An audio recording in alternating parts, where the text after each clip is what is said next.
दोस्तों जरा सोचिए, हमारे देश का किसान खेत में सिर्फ फसल नहीं उगाता, वो पूरे देश का भविष्य भी उगाता है। लेकिन आज वही किसान एक ऐसी जाल में फंस गया है जहाँ पानी भी खत्म हो रहा है, बिजली भी महंगी होती जा रही है और खेती का खर्च भी लगातार बढ़ता जा रहा है।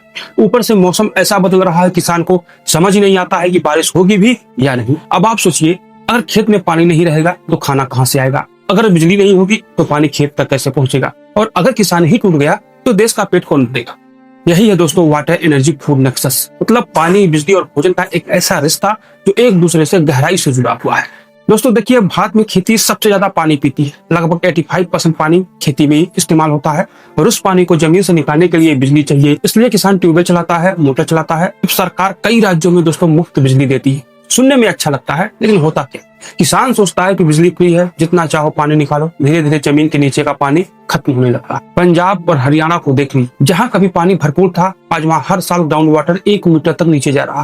क्यों? क्योंकि वहाँ धान जैसी फसल उगाई जा रही है जिसे बहुत ज्यादा पानी चाहिए, जबकि वो इलाका प्राकृतिक रूप से इतना पानी वाला है ही नहीं। अब यहाँ असली सवाल पैदा होता है, क्या हम गलत जगह गलत फसल उगा रहे हैं? दोस्तों सरकार एमएसपी देती है, खरीद की गारंटी देती है, तो किसान वही फसल उगाता है जिसमें फायदा दिखे, चाहे उससे पानी खत्म हो जाए। यानी हमारी नीतियां खुद दोस्तों कभी कभी संकट पैदा कर देती है। और मजेदार बात सुनिए, भारत दुनिया को चावल और चीनी बेच रहा है, लेकिन असल में हम चीनी और चावल नहीं बेच रहे हैं, हम अपना पानी बेच रहे हैं। इसे कहते हैं दोस्तों वर्चुअल वाटर एक्सपोर्ट, मतलब जो पानी खेत में लगा वो इनडायरेक्ट रूप से विदेश चला।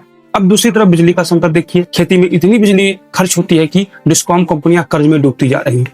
सरकार लाखों करोड़ों की सब्सिडी देती है, लेकिन फायदा कितना हो रहा है और नुकसान कितना। दोस्तों कई बार मुफ्त चीज की कीमत सबसे ज्यादा होती है, क्योंकि उसका गलत इस्तेमाल शुरू हो जाता है। अब सरकार सोलर पंप लगा रही है, पीएम कुसुम जैसी योजनाएं ला रही, इरादा अच्छा है, लेकिन अगर कंट्रोल नहीं हुआ तो किसान दिन भर मुफ्त सोलर बिजली से और ज्यादा पानी खींचेगा। यानी समस्या हल होने की बजाय और बढ़ सकती है। तो आखिर में इसका समाधान क्या? दोस्तों समाधान सिर्फ भाषण नहीं है, समाधान सोच बदलने में है।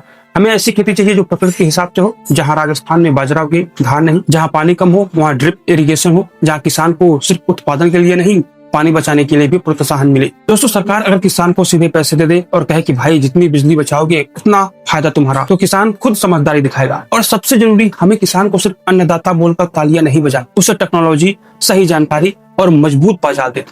AI satellite monitoring, soil testing, ये सब सिर्फ बड़े शहरों की बात नहीं रहनी चाहिए, यह गांव तक पहुंचना चाहिए, क्योंकि आने वाला युद्ध सिर्फ जमीन का नहीं होगा, पानी का होगा। और जिस देश ने पानी बचा लिया वही भविष्य बचाएगा। इसलिए अब समय आ गया कि भारत ज्यादा उत्पादन वाली सोच से निकलकर संतुलित और टिकाऊ खेती की तरफ, वरना एक दिन ऐसा आएगा खेत तो होंगे लेकिन पानी नहीं होगा, पानी तो होगा बिजली नहीं है, और अगर ये दोनों नहीं हुए तो थाली में खाना भी नहीं हुआ। और याद रखिए, जब किसान संकट में होता है तो सिर्फ गाँव नहीं पूरा देश कमजोर हो जाता है। बहुत बहुत धन्यवाद।